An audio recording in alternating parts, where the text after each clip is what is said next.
The history of the Roman Empire is filled with tales of great conquerors, wise philosophers, and brutal tyrants. But few figures stand out with such bizarre and shocking clarity as the young emperor known to history as Elagabalus. His reign, though tragically short, was a firework of controversy, a deliberate and radical assault on the very foundations of Roman tradition. He was not merely an eccentric ruler.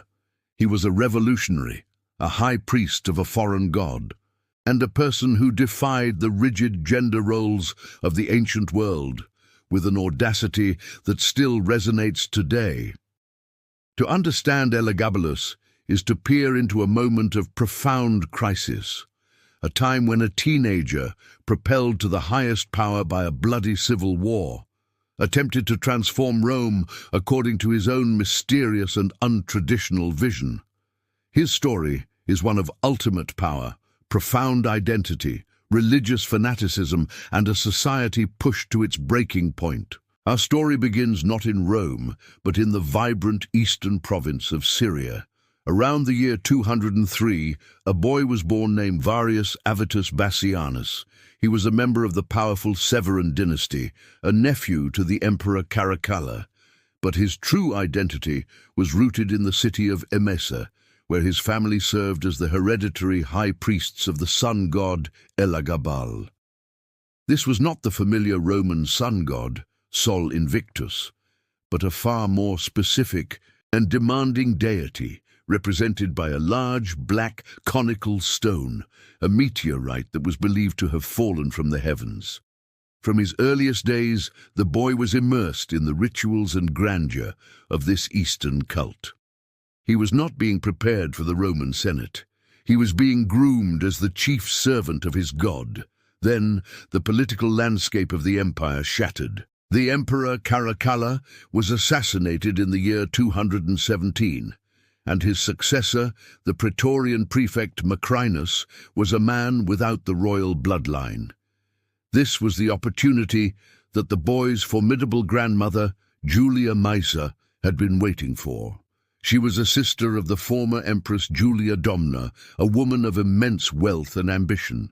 Julia Maesa masterminded a conspiracy, spreading the rumor that her 14-year-old grandson was, in fact, the illegitimate son of the murdered Caracalla.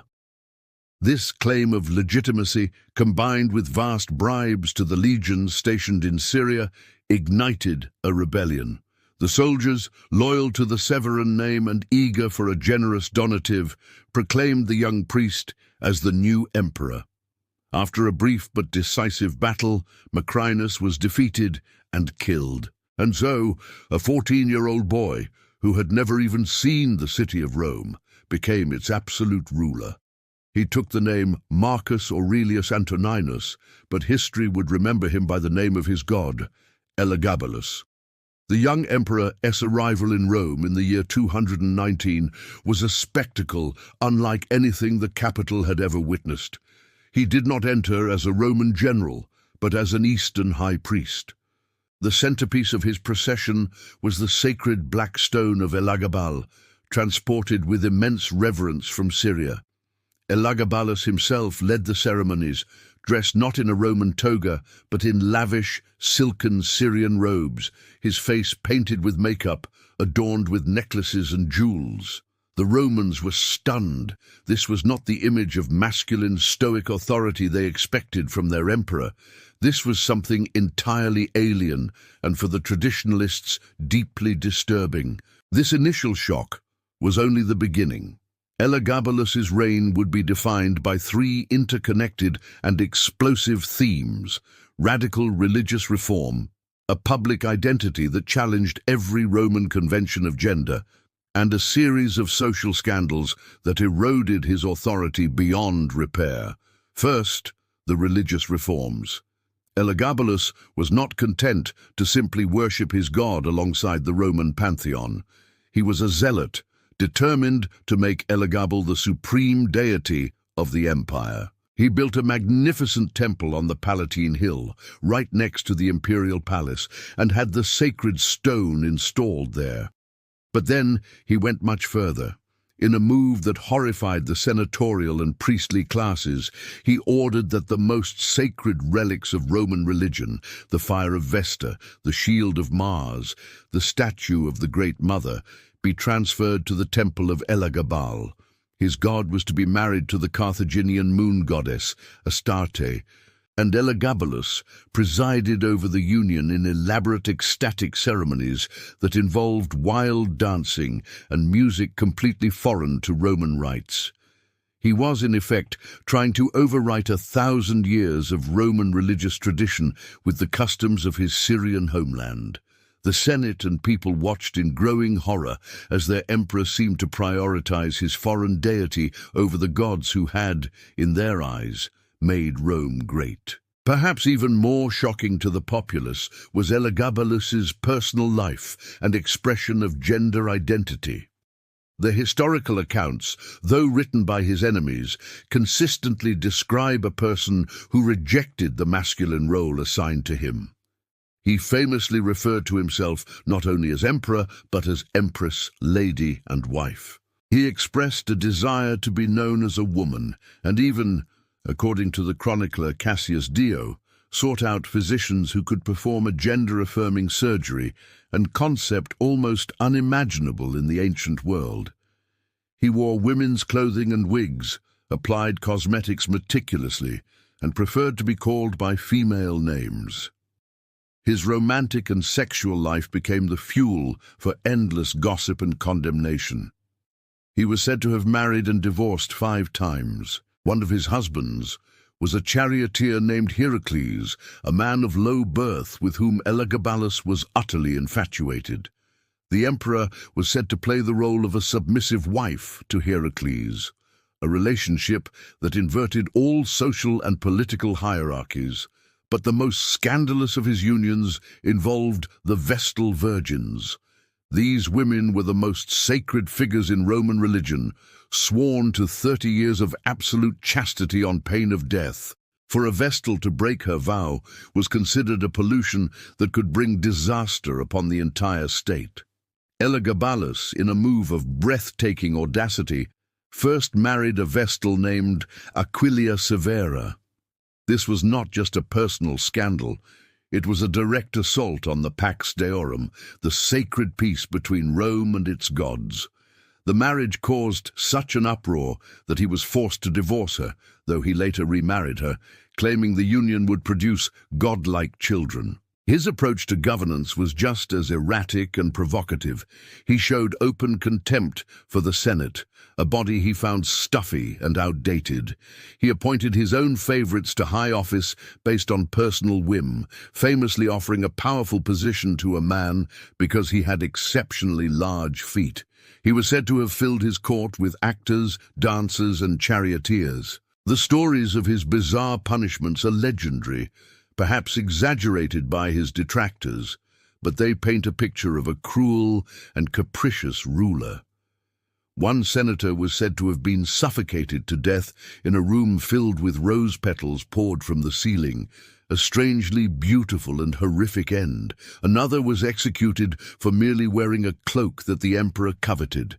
Elagabalus seemed to delight in breaking every rule. He was reported to have hosted lavish banquets where he would serve meals made of rare and expensive ingredients, only to later serve the exact same dishes made of wax, glass, or ivory. He would give guests priceless gifts one day and take them back the next. This behavior, combined with the religious and social scandals, created a powerful and united opposition. The once loyal Praetorian Guard, the very soldiers who had brought him to power, grew disgusted. The Senate seethed with hatred, and his own family began to see him as a liability. His grandmother, Julia Maesa, the architect of his rise, realized that the experiment was failing catastrophically. The empire was on the verge of another revolt. To secure the family's future, she convinced Elagabalus to adopt his younger cousin, Alexander Severus, as his heir. This was meant to stabilize the succession, but Elagabalus, jealous of the popularity that the well-mannered and traditionally Roman Alexander enjoyed with both the army and the Senate, quickly turned against his cousin. He repeatedly tried to have Alexander assassinated. This was the final, fatal mistake. The Praetorian Guard had had enough. In the year 222, when Elagabalus was just 18 years old, they mutinied. They demanded that he and his mother, Julia Soaemius, be handed over. The emperor and his mother hid in a latrine within the palace barracks, but they were discovered. The guards dragged them out and brutally murdered them. Elagabalus's body and that of his mother were then subjected to the ultimate dishonor. They were mutilated, dragged through the streets of Rome, and thrown into the murky waters of the Tiber River. The Senate then enacted a damnatio memoriae, a condemnation of memory, ordering his name to be erased from all public monuments and records. The sun god's heir had been extinguished, his reign lasting less than 4 years. So, what are we to make of Elagabalus? For centuries, he was simply dismissed as the worst emperor in Roman history, a mad and debauched teenager who deserved his grim fate. But modern historians urge a more nuanced view. His reign was undoubtedly a failure by any political measure. He alienated every pillar of Roman society: the army, the Senate, the people, and the priesthood. His attempt to force a religious revolution from the top down was politically naive and destined to provoke a violent backlash. Yet his significance lies in that very rebellion. Elagabalus represents a profound what-if in Roman history. He was a symbol of the vast, multicultural empire that Rome had become, an empire whose eastern provinces possessed rich and complex cultures that often clashed with the stern traditions of the Italian peninsula. His story highlights the immense tension between the old Roman world and the new cosmopolitan reality it had created. Furthermore, his life forces us to confront ancient attitudes toward gender and identity. While the historical sources are biased and must be read with caution, the consistent thread of his gender nonconformity suggests a person who, placed in a position of ultimate power, refused to conform to societal expectations. In that sense, Elagabalus can be seen as a tragic figure, a young person utterly unprepared for power, who was destroyed for being truly, defiantly themselves in a world that had no language or tolerance for such difference. The lesson of Elagabalus is a timeless one about the limits of power. Even an absolute emperor could not single-handedly change the deep-seated customs and beliefs of his people. His reign serves as a dramatic, bloody lesson in the dangers of radicalism without consensus and of personal expression without political acumen. He was erased from history by his enemies, but the scandalous, fascinating, and ultimately human story of the boy emperor who wanted to be an empress has refused to be forgotten, echoing down through the centuries as a testament to one of history's most unique and unforgettable souls.